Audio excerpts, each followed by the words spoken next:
Halo teman-teman, ketemu lagi kita dalam channel Titin Aryani. Pada kesempatan ini saya akan membahas tentang tips memilih pembungkus makanan yang sesuai atau tepat. Nah, terkait pembungkus ini, kita sudah mengenal ya, ada banyak jenis pembungkus makanan yang biasa digunakan dalam kehidupan kita sehari-hari. Misalnya ada kertas, ada plastik, ada styrofoam, kemudian ada gelas kaca, ada kaleng ya. Minimal ada 5 itu yang sering kita temui dalam kehidupan kita sehari-hari. Nah, untuk memilih pembungkus yang tepat, kita harus mengenal karakteristik dari jenis-jenis pembungkus yang biasa digunakan tadi. Yang pertama akan saya bahas ini, misalnya adalah tentang kertas. Kertas di sini bisa saja hanya kertas atau kertas yang dilapisi plastik seperti pada kertas minyak. Nah, untuk memilih kertas biasa, misalnya kertas HVS ya dan sebagainya, kita harus melihat apakah kertas tersebut bersih atau mungkin mengandung tinta. Karena kalau kita menggunakan kertas yang mengandung tinta, maka kita harus berhati-hati karena dalam tinta tersebut pada umumnya mengandung bahan-bahan, bisa jadi bahan tersebut logam seperti misalnya timbal ya, karena timbal ini kadang digunakan dalam industri tekstil. Jadi usahakan jika kita menggunakan kertas yang tidak dilapisi plastik atau bukan kertas minyak, maka kita harus menghindari adanya tinta dalam kertas tersebut. Misalnya adalah pada kertas koran ya, kertas koran itu biasanya ada tintanya. Untuk kertas yang dilapisi plastik, kita harus berhati-hati juga karena ada saatnya plastik yang ada dalam lapisan kertas tersebut itu lepas, tidak sengaja lepas, atau mungkin partikel mikronya ya sedikit bercampur dengan makanan. Jadi kita harus benar-benar memilih kertas yang dilapisi plastik yang mana lapisannya ini kuat ya, atau terekat kuat sehingga tidak meminimalisir kemungkinan plastik tadi terlepas dari kertas dan ikut bersama makanan yang kita bungkus tadi dan termakan oleh kita. Begitu. Selanjutnya untuk kaleng ya.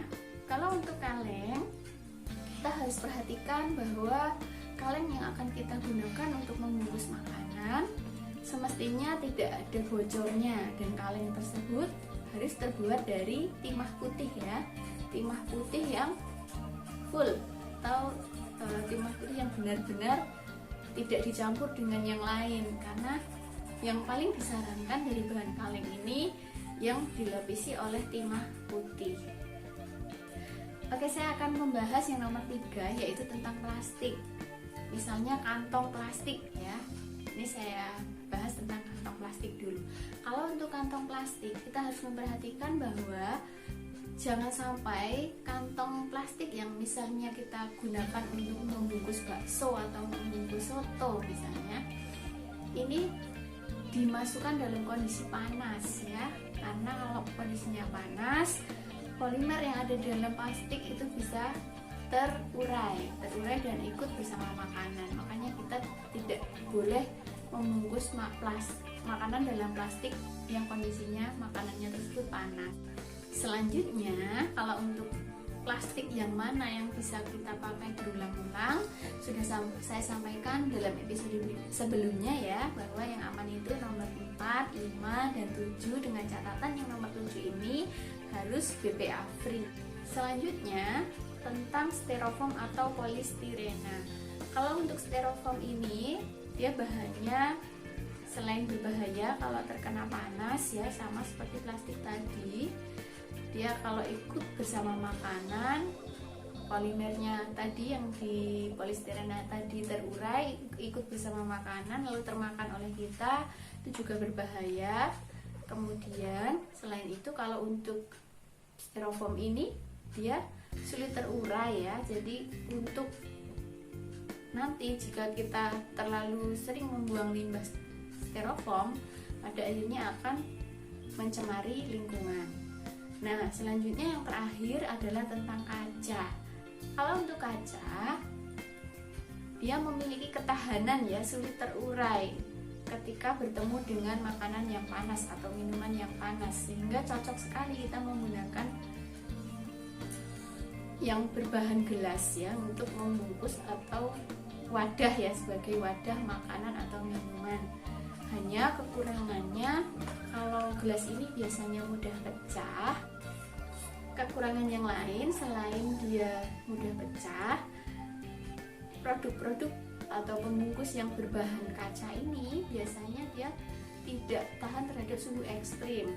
Misalnya begini, setelah dia kena air dingin lalu kena air panas, dia biasanya mudah retak. Demikian yang bisa saya sampaikan, mudah-mudahan bermanfaat. Bagi teman-teman yang suka dengan video yang saya bagikan ini, silahkan like dan subscribe agar channel ini selalu berkembang dan memberikan informasi